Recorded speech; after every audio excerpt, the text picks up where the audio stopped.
जोहार सानम को पारमेन 23/4/2024 हिलो कोलकाता बॉडीगार्ड रे अडी रस्क तलाते मागमोणे हुई सत सापड़ावेना बोंगा बुरु हो नपाय तेगे हुईना एने सेरेन हुईना अडी नपाय गे मेनखान इने हिलो गे जहां वीडियो दिसोम रे वायरल एना ऑल गुरु पंडित रघुनाथ मुर्मू चितर चितन रे पुनिया तिरले होपन जहां को एने सेरेन किया ओना दो अडी दुख रना कथा कना ओना इदी कते सोशल मीडिया रे उलट कचाड़ेना इना तायम गे कोलकाता रेना रविंद्र सदन रे मिद बिचार गालोच अखड़ा सापड़ाव लेना 4/5/2024 हिलो ओना रे खेरवाल मागमोणे रेन गलिम को चेट को मेन कदा ओना गे बन आंजम गद लेगे आइमा सहाव सिकरदान पुलिसान कथा अमप्लाय सामना आयम से तो गयुरा एहो नसे आई ले कना जिला से 2022 साल दो था कना गुरु गंकेया जहाँ पुलतो पुलका था कना एंडो पुंजा जानाम महा था कना ओना जानाम महा लसान है तेगे और गुरु गंके मोर एमलानी तेगे अब ओना बेनार दो से प्लीज तो व्यवहार हुई लेना और ना बेनार दो उनका सेफ नस्ती की था कना एनीवे ओना दो ओने ओदों कना जहाँ की लेकिदा बरदे लोड की वहाँ दो नौका दो काम तो बाइकुला और यहाँ पे करा उन्होंने घटाव करा वहाँ तो तीन परसेंट लेकाते तो गांवता तरफ करा वहाँ तो अलिया तो व्यवसाय सुपरविजन उनकी तो जहाँ उन गांवरों के उन भाई सानाम को आते उन्होंने गाँव ते तो नवागे बुझो ना ये मुआरना प्लेस पे तो अब तो सामाजिक काम देखे मजब करा और अलग अलग तंगी करा करा जे नुनमान घटना घटाव करा एंदो हमेते अब सावता रे नुनो गामदा को मेना को नितो अब तो पाको तो देला बन करा जैसे अब तो बड़ा देखा अब तो ले एकदा वो ले तो पैसा मन दिया पाको होआ बन खान अब तो ये तो बिलोम जा करा उनका लेगा देखे इतने वा सानाम को होआ कते वा मीटिंग रा एनिमल रा जाते विश्वभर सामने आया कथा देशों करे itu do mani ko to kini nihar kina जहाँ तीन को बाड़ी किता दा ओना साव सावते आरो बाड़ी कथा को रोड कथा नहा मिटेन ऑफेंस कना उनको जहाँ को बाड़ी किता दा ओना को बाड़ी कना ओना को दिका दिके अब साला गोटाया दिन अब दुरुब कना नितो दो ओना को दिका तो को गमरा तबना को जहाँ अबरेन को मन मचिर को दुरुब कना अब नेवता पड़ा को जहाँ को हेज कान ताबना अच्छा नितो दो मोड़े इदी खट्टा माचते ना ले लगे मिटेन वायरल रे जहाँ वीडियो वायरल कान दो ओना रो नेल कना जे मा मोड़े इदी कते आदि हर धारणा ठीक मतो बनु तब मा मोड़े तीस एथो कना मा मोड़े प्रथम को जहाँ को फाउंडर मेंबर को मेता कना अकोय खातिर ना मा मोड़े प्रथम होय लेना ओकारे होय लेना ओना को दिकते मेंबर कराई ले प्रथम कोलकाता खराल मा मोड़े प्रथम रामनगर रे होना गार्डन रिच रामनगर साल दो 1950 साल ओना परे ओना तो हेजना 1964 साल रे बॉडीगार्ड 1964 साल को नित पर्यंत मामड़े होई दी कना बितर को मेनकान अकोय को मामड़े कोना को जाहिर खान को स्थापन लेदा ओना हम अपने बड़ाई ना दरकार कान दो ना वीडियो वायरल को नेल कदा जहां को नुजुम प्रचार कना उनको तो को बांग फाउंडर मेंबर हिसाब से ताराचंद गमके प्रथम सेक्रेटरी थे कना ओना साव सावते जहां को थे कना अब नि आगे सुबिनियर रे मेना तावना ओना सुबिनियर रे बने लेकन बो जेंजामा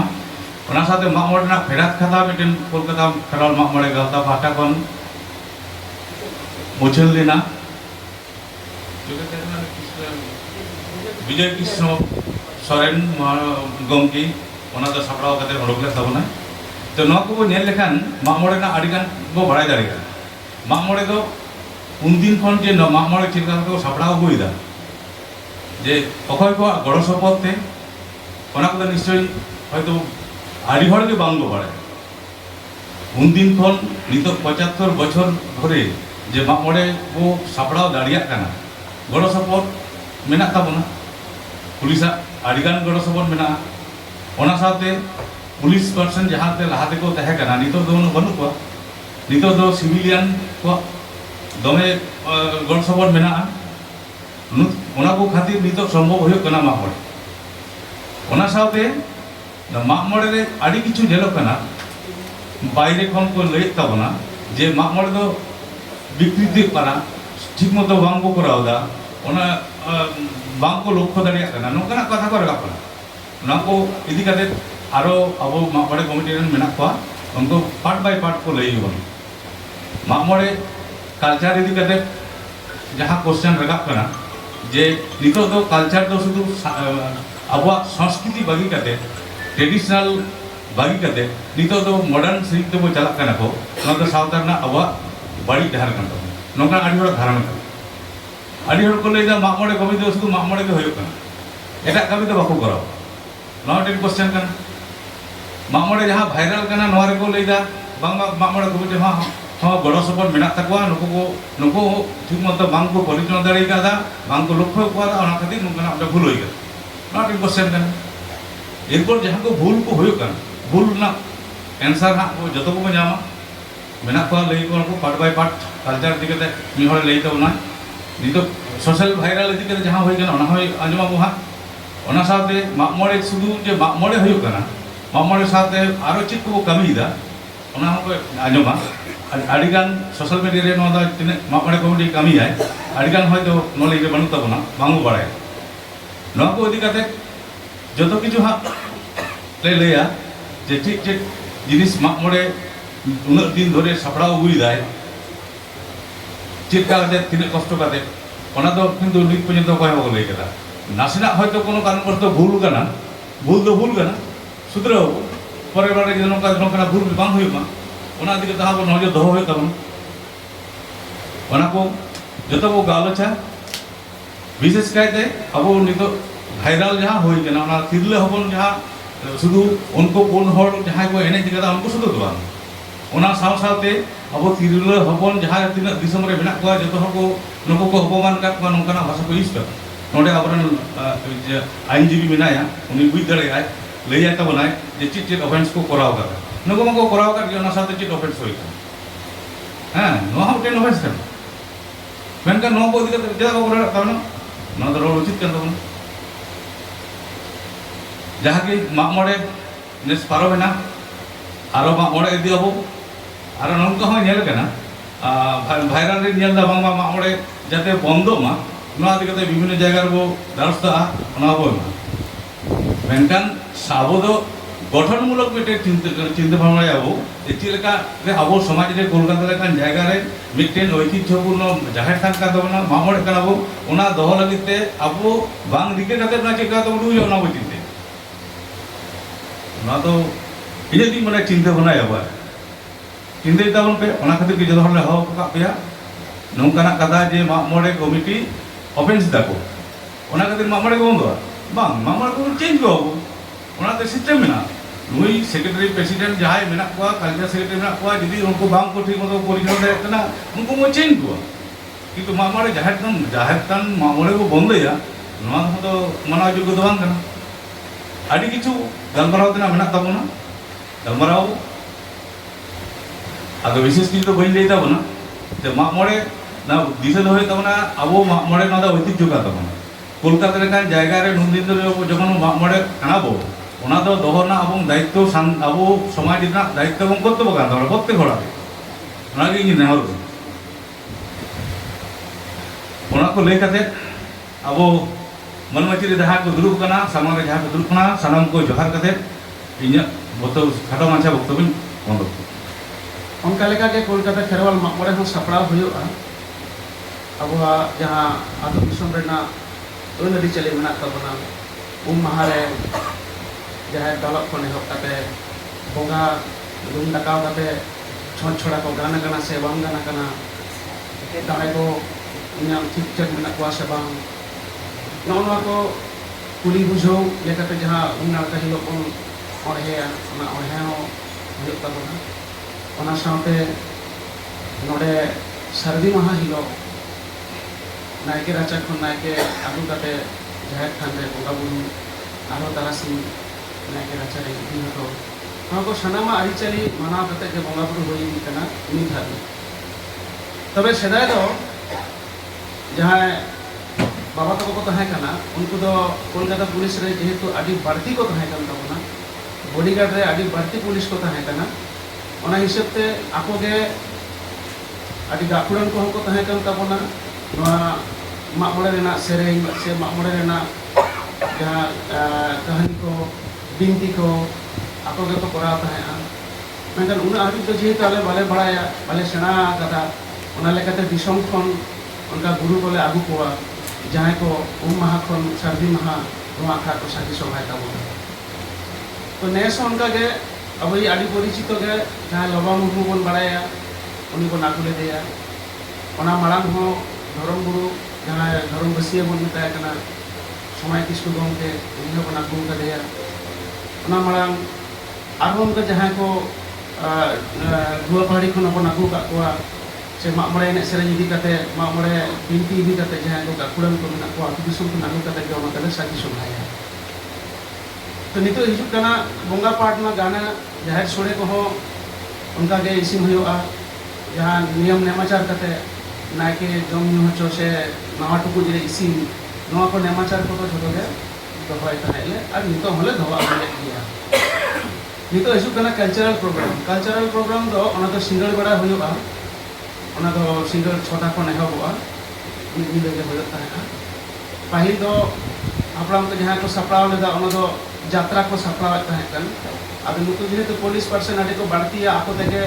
नोटे टीम को तैयार कदा आको तेगे को यात्रा को तैयार ताहेआ रिहर्सल ताहे को प्राय मिल बार चांदो माड़ांग खन उन समय तो बड़ा हपन के कुड़ी हपन आर उनको पढ़ा ताहे तबन आर नेता चिका कना नेता तो ओने यात्रा को आगु लेकना जहाँ परिवेश ओना तो नोडे बांग ᱧᱟᱢᱚᱜ ᱠᱟᱱᱟ ᱪᱮᱫᱟᱜ ᱩᱱ ᱢᱟᱨᱟᱝ ᱥᱴᱮᱡ ᱦᱚᱸ ᱵᱟᱹᱱᱩᱜᱼᱟ ᱱᱮᱛᱟᱨᱟᱜ ᱡᱟᱛᱨᱟ ᱨᱮᱱᱟᱜ ᱡᱟᱦᱟᱸ ᱯᱚᱨᱤᱠᱟᱴᱷᱟᱢᱳ ᱛᱮᱭᱟᱨᱚᱜ ᱠᱟᱱᱟ ᱚᱱᱟ ᱫᱚ ᱟᱹᱰᱤ ᱢᱚᱰᱟर्न ᱠᱟᱱᱟ ᱟᱹᱰᱤ ᱰᱮᱵᱷᱞᱚᱯ ᱠᱟᱱᱟ ᱟᱹᱰᱤ ᱥᱮᱬᱟ ᱥᱮᱬᱟ ᱥᱴᱮᱡ ᱫᱚᱨᱠᱟর ᱟᱨ बाजेट हो मिट्टन फैक्टर कना दान यात्रा टीम आगू काते नोडे मिद निदा जुदी यात्रा बन देखावा ताहले अंततो 1.5 থেকে 2 लाख टाका बाजेट तो ओना मिट्टन व्यापार कना आदि कम पैसा ते सनाम बड़ा गड़ो सपोर्ट ते नो मागले कराव बटे किन्तु बाजेट बानुआ तो जहाँ दिसम खन जहाँ को हिजुक ताबोना ताले उनको तो चिकाते निंदे को आंगाया ताले नवा मिट्टन पद्धति आबो तो नेल हुयो ताबोना ओना लेकाते कल्चरल एनेज सेरें नवा कुकले सपड़ावा जहाँ तो सिंगल बेड़ा खन मागमोड़े दोन बाहा एनेज ओना साथे लांगड़े को परब को आबो जहाँ एंते सावतारी एनेज सेरें मेनाआ ओना को गेले सपड़ावा ओना साथे अब आदिवासी गाताक रे जहाँ को मेना को जेमन मुंडे को उड़न को लड़का को नुकु को संस्कृति हो नोडे खन साब राखा उनको को एनेज सेरें हो नोडेले उदु उजोया ओना बात ते जहाँ नितो मेमेनोक कना से सोशल नेटवर्क पे जहाँ बाड़ती भाइरल कना ये छापड़ी एनेज सेरें नोआ गे आबो दो बांगमाबुन देखावा मागमोड़े स्टेज को नोना गे उनुगुआ और कथा हुई कना नोआ छापड़ी एनेज सेरें नोआ दो ओका खन हेजना नोआ रेना माने तैयार ना बाखन छापड़ी दो चे जिनिस कना जहाँ को मेने ताबोना नोआ काका ना उत्पत्ति स्थल ओका अब सानतार समय का तो छापड़ी कथा तो बांग तहे तो नोआ दो इन जहाँ को आयुमन करा बिहार रेना छापड़ा जिला खन बिहार रेना छापड़ा जिला रे ओंडे जहाँ एंते ओना कोरेन कोड़ा गिद्रे कुड़ी गिद्रे से ओना कोरेन होर आकोआ जहाँ एनेज सेरें जहाँ लेका उनको को एनेज बड़ाया ओना को जानी खान दो छापड़ी डांस छापड़ा इलाका रे हर को खातिर तेगे ओना मतन कथा तो रखा अदो ओना तो जानी खान आकोआ संस्कृति गे ओना तो जानी बाड़ी की तो बांग कना और नोआ जे एनेज सेरें ताबोना को जहाँ को निकुमा के छापड़ी को निकुमा के जहाँ को निकुमा मेनखान नोआ तो जुग साम ताल मिलो कते चलाव ते नोआ मिट्टन आबो परिवर्तन कान ताबोना जेमन सेदाय आबो बन हापड़ाम को जहाँ चितर बन नेला से नागाम रे जहाँ बन पढ़ाव कदा सेदाय आबो जमनु को नेहब कते हरब बांधे चलका ताहे कना नेतार दो आडी बन डेवलप कना पाहिल लेका दो जमनु हो बाबन जमनीरा पाहिल लेका हरब बांधे हो बाबन हरब बांधेला शहर नगर हेज कते तो आगो पाल्टाव कान ताबोना तो जुग संग ताल मिलो कते नोआ जे परिवर्तन से पाल्टा नवा दो किंतु आतो दिसोम रे हो नवा दो सिरजो हेज कना से आतो दिसोम रे हो नवा पाल्टान दो नेल ᱧᱟᱢᱚᱜ कना खाली कोलकाता खेरवाल मागमोड़े के नवा उदुग दा नवा दो बांग तेहेन नवा ऑर्केस्ट्रा से डीजे सिस्टम जहां एने सेने चला कना नवा दो किंतु कोलकाता खन दो बांग सिरजो कना कोलकाता दो नोका इंडस्ट्री के बांगा जहां अब फिल्म इंडस्ट्री से जहां रे नहा मई बाबू तको नहा एल्बम को तैयार दा से नहा एने सेने जहां को सपड़ा दो तो उनको तो किंतु अब कोलकाता खन दो बांग उनको तो बाटी ñeloग कना अब सॉलीवुड जहां को मेता कना से संतल फिल्म इंडस्ट्री ना घाटशिला से नवा मयूरभंज टाटा नोना करे नासे पासे करे नोना करे जहां को मेना ताबोना और साथे बेंगल रे नो किछु अबरेन शिल्पी को मेना ताबोना आर्टिस्ट को तो उनको एमनी तक चाकरी बाकरी बानु ताबोना सरकार में चाकरी बाकरी बायन दाड़े बोना तल उनको मिटांग रोजगार ना मिटांग पंथा को बाछाव कावना जहां रे दो हयतो मॉडर्नाइज जहां को आपको को चेष्टा ताबोना आपको लेकाते ओनागे मार्केट रे जखन उछनो कना और अब निगल को से आंजमियो को ओना दो बन एडॉप्ट जों कना नोदा किंतु कोलकाता खेरवाल मागमोड़े दो 22 जो कदा से नितो नोडे खन दो बाय नोआ दिसोम होड़ा सनाम होड़ा के नोदा डिमांड कना नोआ जेमन मागमोड़े जखन ले सापड़ावा जहाना कल्चरल एने सेन बारपे शर्मा आले हले कराव ले मि धारा दो मिसनो दो नोआ इनि किते गायन हेपरा हले कराव लेदा तो उन समय हो आदि होड़ा मतंग ये तहे कना चेल काम को ता आदमी प्रयास तो चेक होय कना अपन शिल्पी पे आगु एक को चेल काम को आते तो निंद तो गायन से जाबित सना आ सारी कथा ले जे जेसनो गायन लागुल दा मेटांग दर्शक तो नोआ करे उन तो बाको तहे कना बेसिर भाग के हमें सेना मैदान मारंग माटे अंदर को चला कते तो दुलो कना जिने कना तो नोआ तो दर्शक को बानु करि थाके तो नोनो हम मेटांग दिसो हे तबना पब्लिक डिमांड किंतु पब्लिक डिमांड साव सावते आरो दिसो हे तबना जे बाड़ी से जाते आलो चला तबना मामोड़े कमिटी तो बार-बार मेना अब तो मॉडर्न कना बोन आदि सारी कथा मेनखान जहां पहिला अब बेस जहां मेना तबना ओना बोन आरु फेरावा बेस दो आलो बोन हिड़िमा अब बेस दहो कते अब एने सेरे अब लाय लाक्चर आरु फेराव गाना मेनखान पुरो दो अब हिड़ि तो नोआ के बार-बार मैसेज तो कोलकाता खेरवाल मागमोड़े एमा मेनखान उना काम दो जानि खान बाय भूल कदा कल्चर इदी कते जे उना के पे रवर स्निक लेया नोआ दो सनान दिसोम हर तके उहर पे आतु दिसोम पे जानि खान नोआ कोन आरो बढ़ती बड़ी जानों का छापरी एने जहां पे मेमन तो उनका एने को आदि बढ़ती जानि खान येलो करना मेनखान ओना दो बांग भाइरल आ जहां को भाइरल तबना उनको हई मेता को जे अब सावता रे ना नोआ बाड़ी जिनिस को दो नोआ धारण के दो का केम भागेया नोआ दो बाड़ी बाहर दो बालन आलोबन उडोक मा भागे जिनिस जहां मेना ओना साब राकबते तलेकन जने कन सावता आरो डेवलप ताबना माइलकन नियम मन का तगे या रोड नहीं मुझे कहता जो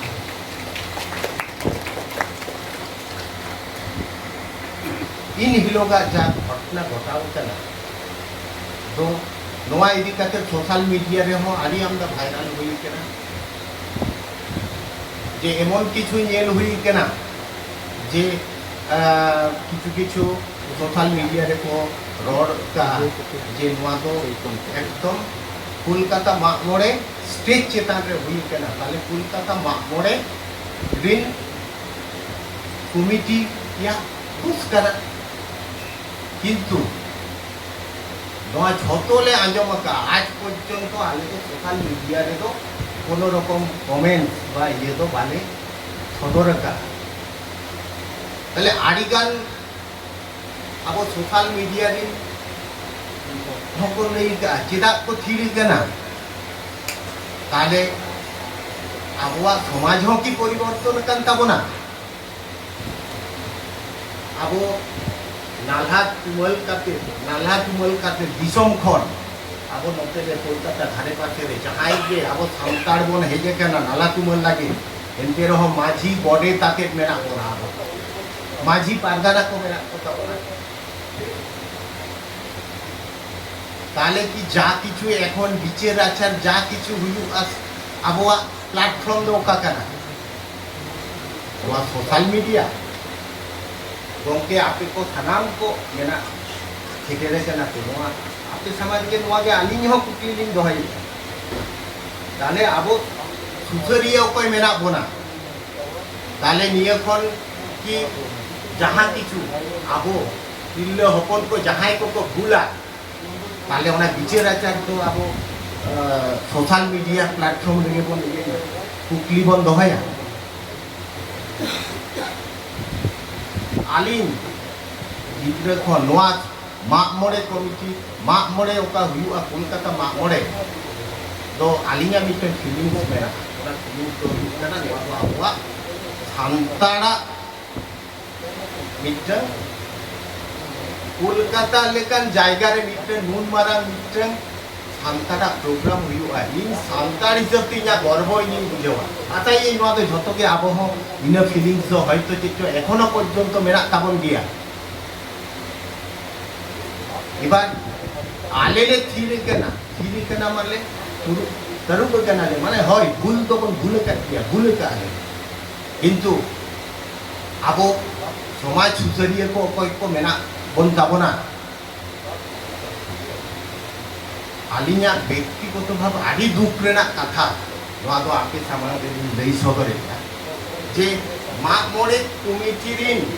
झतो फोन नंबर अकोय को मेना कुआ लुकुरिन माने काहार सामान भी जतवा नंबर फलनायक काते उनको को सदरे ना मीडिया रे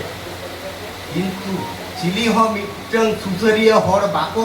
तिंगुले ना जे बया नौका तो चिदा बन भूल के आ कोनो कुकली बांग हे केना एखोनो पर्यन्त ताले की आबुआ